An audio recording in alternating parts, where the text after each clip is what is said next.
Hi అండి, welcome back to my channel Sony Subbu vlogs. ఇదైతే సేమియా పాయసం అండి. మనం ఏ పండగలు వచ్చినా, ఇంట్లో ఏ శుభకార్యం వచ్చినా స్వీట్తో అయితే స్టార్ట్ చేసుకుంటాం కదా. చాలా టేస్టీగా, ఎంతసేపు ఉన్నా చిక్కబడకుండా ఉండే సేమియా పాయసం ఎలా చేయాలో చూసేసుకుందాం.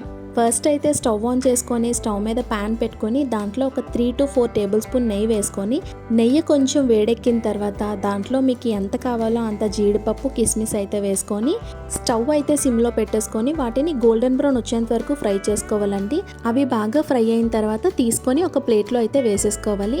ఇప్పుడు అదే నెయ్యిలో ఒక కప్పు సేమియా కాడలు అయితే వేసుకొని బాగా ఫ్రై చేసుకోవాలండి. స్లోగా సిమ్లో పెట్టుకొని గోల్డెన్ బ్రౌన్ వచ్చేంత వరకు ఫ్రై చేసుకోవాలి. ఈలోపు మీకు ఒక చిన్న రిక్వెస్ట్ అండి, వీడియోని చూస్తున్న ప్రతి ఒక్కరు వీడియోని లైక్ చేయండి, సబ్స్క్రైబ్ చేయండి, కమెంట్ చేయండి. ఇంకా వీడియోని మీ ఫ్రెండ్స్ అండ్ ఫ్యామిలీ మెంబర్స్కి అయితే షేర్ చేయండి. మీరు షేర్ చేయడం వల్ల, లైక్ చేయడం వల్ల వీడియో అయితే కొంచెం ముందుకు వెళ్తుందండి. చూసారు కదండి, సేమియా అయితే మనకి చక్కగా ఫ్రై అవుతుంది. నేనైతే స్లోగా ఫ్రై చేసుకున్నాను. ఇప్పుడు ఇదంతా బాగా ఫ్రై అయిపోయింది కదండి. దీంట్లో కొంచెం మరిగించుకున్న పాలనైతే, చిక్కని పాలనైతే వేసుకోవాలి.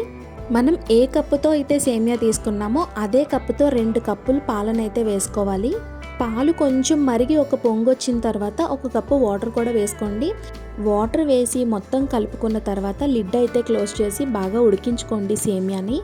సేమియాలో కూడా చాలా టైప్స్ ఆఫ్ సేమియా ఉంటుందండి. అంటే ఉప్మా చేసుకునే సేమియా ఒకలాగా ఉంటుంది, సేమియా పాయసం చేసుకునే సేమియా ఒకలాగా ఉంటుంది, ఇంకా కీర్ చేసుకునే సేమియా ఒకలాగా ఉంటుంది అనమాట.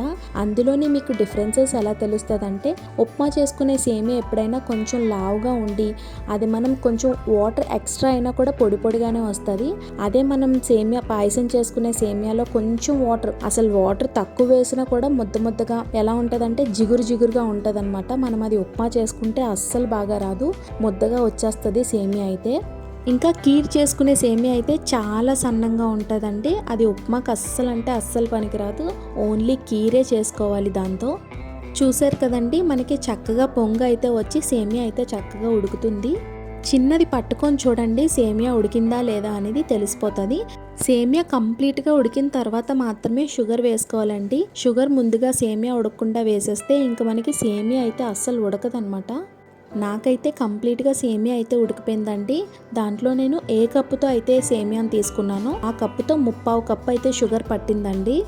షుగర్ అంతా కరిగేంత వరకు బాగా కలుపుకున్న తర్వాత దాంట్లో కొంచెం ఇలాచీ పౌడర్, ఇంకా లాస్ట్ స్టేజ్కి వచ్చేసింది అనేటప్పటికి దాంట్లో కొంచెం ఇలాచీ పౌడరు, చిన్నది కావాలి అనుకుంటే సాల్ట్ వేసుకొని పైన మనం స్టార్టింగ్ ఏవైతే జీడిపప్పు ఇంకా కిస్మిస్ ఫ్రై చేసుకున్నామో అవి వేసుకొని స్టవ్ ఆఫ్ చేసేసుకొని దించేసుకోవడమే. మనం ఏ స్వీట్ చేసుకున్నా చిన్న సాల్ట్ ఎందుకు వేసుకుంటామంటే మనకి స్వీట్ అనేది మంచి టేస్ట్ అయితే తెలుస్తుంది అనమాట. ఓన్లీ షుగర్ వేసుకున్న టేస్ట్ ఒకలా ఉంటుంది, ఆ షుగర్తో పాటు చిన్న సాల్ట్ యాడ్ చేసుకున్న స్వీట్ టేస్ట్ అయితే ఒకలా ఉంటుందండి. చాలా బాగుంటుంది అనమాట. ఈ విషయం మీలో ఎంతమందికి తెలుసో కమెంట్ బాక్స్లో కమెంట్ చేయండి. ఇంకా మీలో ఎంతమంది పుట్టినరోజు అయినా లేదంటే ఇంట్లో ఏ చిన్న అకేషన్ చేసుకున్నా సేమియా అనేది కామన్గా చేసుకుంటారో కమెంట్ బాక్స్లో కమెంట్ చేయండి. సేమియా ఎలా అనిపించింది, నచ్చిందా? నచ్చితే లైక్ చేసి, షేర్ చేసి, సబ్స్క్రైబ్ చేసి కమెంట్ చేయండి. నా వీడియోస్ చూస్తూ నన్ను సపోర్ట్ చేస్తున్న వాళ్ళందరికీ చాలా థ్యాంక్స్ అండి. మన ఛానల్లో చాలా స్నాక్ ఐటమ్స్, ఇంకా మంచి రైస్ రెసిపీస్, స్వీట్ రెసిపీస్ అయితే చాలా ఉన్నాయండి. అవన్నీ కూడా చూసి ట్రై చేసి మీరు నన్ను సపోర్ట్ చేస్తారని మనస్ఫూర్తిగా కోరుకుంటున్నాను. బాయ్.